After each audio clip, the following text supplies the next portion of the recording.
evening. Today my guest is Founder Chief Prosecutor of the International Criminal Court, Luis Moreno Ocampo. Good evening, Mr. Ocampo. Welcome to Armenia. Thank you. How do international fora like this contribute to global awareness and the prevention of genocide and human rights violations overall? Well, I'm very happy to be here. I feel adopted by the Armenians. I came twice in the past few years. I came here for the centenary of the genocide in 2015. But this year I came 3 times, the last 3 months. So I'm feel adopted by you. And for me it's an honor because I'm very concerned about the world today, about how the international law is respected. And I found Armenians are fighting for civilization, basically. And you cannot understand, Armenians are in so many countries. So if we can unleash the power of Armenian, you are the power to change that. That's why for me, it's a pleasure to be here.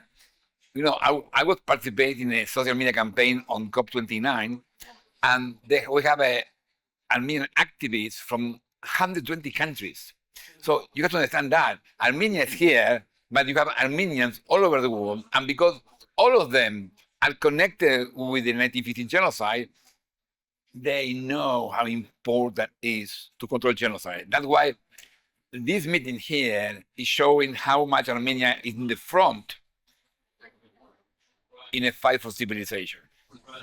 And what are the biggest challenges to implementing effective rights protection nowadays, Mr. Ocampo?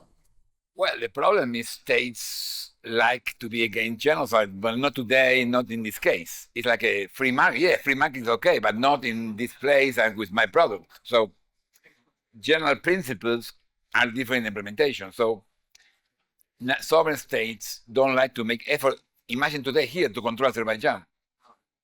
They knew was wrong, the blockade of the Lachin corridor. They knew it's wrong what happened in the bombing the people, removing them.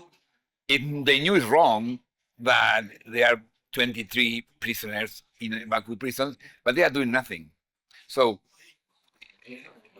genocide experts talk in general about early warning, but it's about action.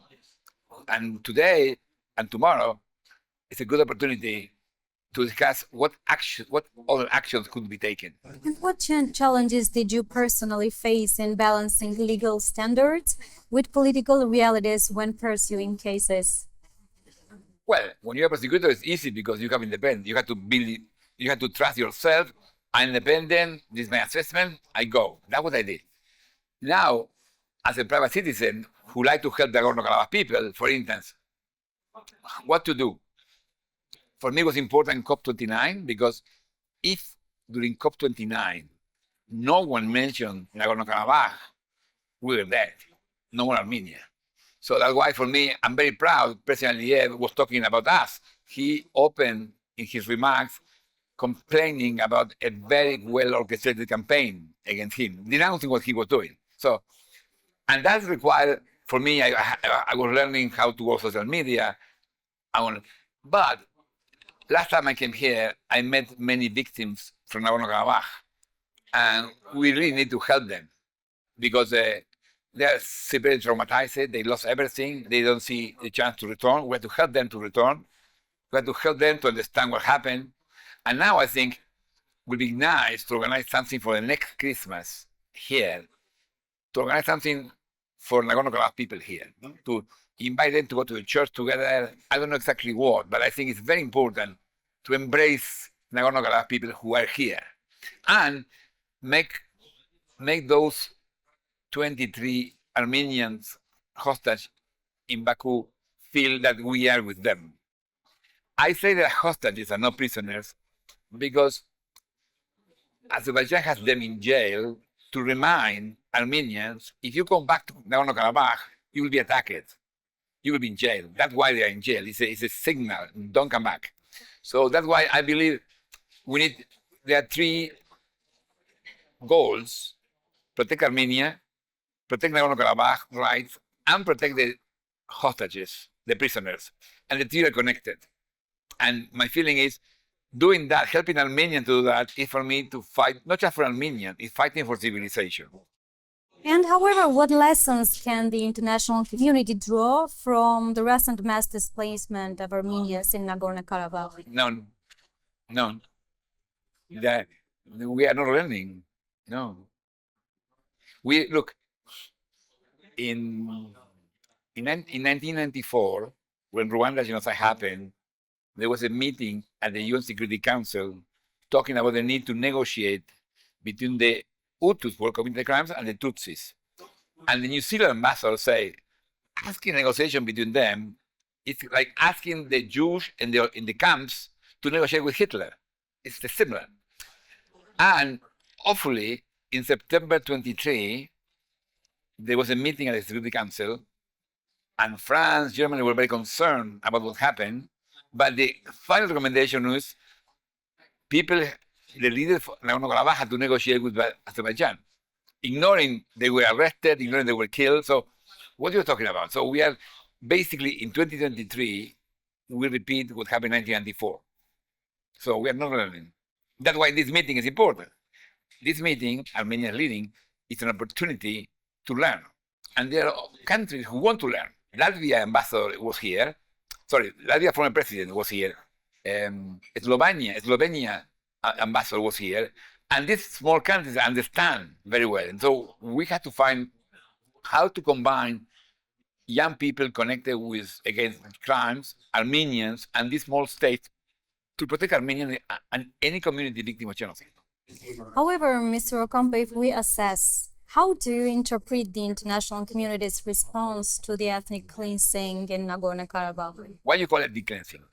Why do you not call it genocide? Ethnic cleansing is a very graphic expression describing what happened in Nagorno-Karabakh. They were removed. But it's not a legal term. So you use term ethnic cleansing and have no consequences. And that's why states like to do it. And journalists should not fall in the same trap. Because genocide is different. Genocide Convention requires states as a duty to prevent the crimes. So, and that's why the states refuse to say genocide. Because if they say genocide, they have to do something to prevent. If they say ethnic cleansing, ethnic cleansing is so bad, but they do nothing. So that's why I think it's very important that we recognize Nagorno-Karabakh is a genocide, even there were not many killings, because the blockade of the Lachin corridor is a genocide under Article 2Z, describing inflicting condition to destroy a group. And the removal of the people is a different category. Article 2B say inflicting serious mental harm. And it's obvious that altogether escaping the same day is the consequence of fear and the mental harm they suffer. And they are still suffering mental harm. So I think it's important to call genocide as a genocide.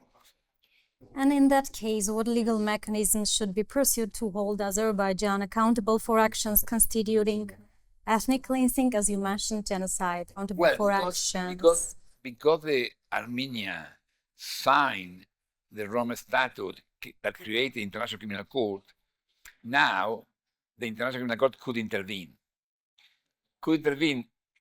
in the risk of genocide or the attempt of genocide happening in Armenia itself, because there are 4 regions of Armenia surrounded by Azerbaijan troops inside the territory of Armenia. So it's not just genocide in Nagorno-Karabakh.